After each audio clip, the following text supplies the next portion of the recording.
go.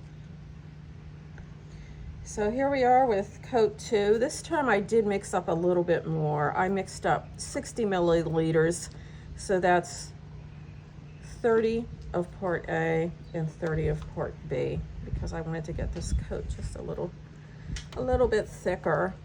The 40 was just kind of skimping it a little bit. And we want to make sure that everything gets covered here. When you're doing this, of course, be sure to work down the whole way to your bottom and get on there. Clear on the end there. This product does tend to self-level, which means, you know, it should adjust itself, but that is provided you get all the areas covered.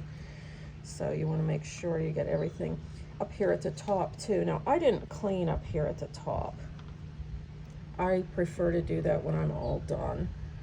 When we were doing our sanding, I just left it go.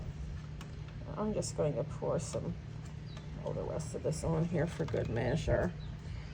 And while it's spinning around, it's hard to see sometimes because it is so shiny, but you need to try and look and see if there's anything that you missed there. Like right there, looks like it's a little spot. I'm just going to work this over really well. I am going to have more that drips off this time because it is a heavier coat. Okay, let's just watch it spin there. That looks a little different there. Okay, needed to be leveled a little bit. I'm just going to double check this bottom too.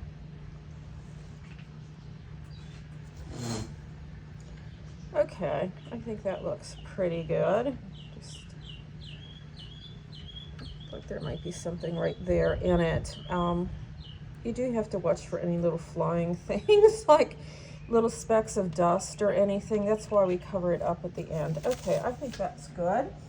I'm going to use my heat gun now and pop any of those little micro bubbles. And once again, you want to keep this moving constantly. Also, I'm wearing my mask once again, and I have my gloves on. You do not want to get this on your skin. You don't want to breathe it, and I'm working outside. I don't have a lot of cord here, so get the bottom here. On something like this, it really, I don't know, I think the bubbles might actually add to the effect a little bit, being it's an underwater scene, although I try to get them all out. But if it's your first time doing it, I wouldn't fret too much if you don't get all the bubbles out, depending on what you have. Sometimes it adds a nice effect to it. I think it does anyway. Something a little bit different. Okay, and as I'm doing this, once again, I'm just checking to make sure that everything is covered here. And it's looking really good. Okay, and I think we're done with the heat now.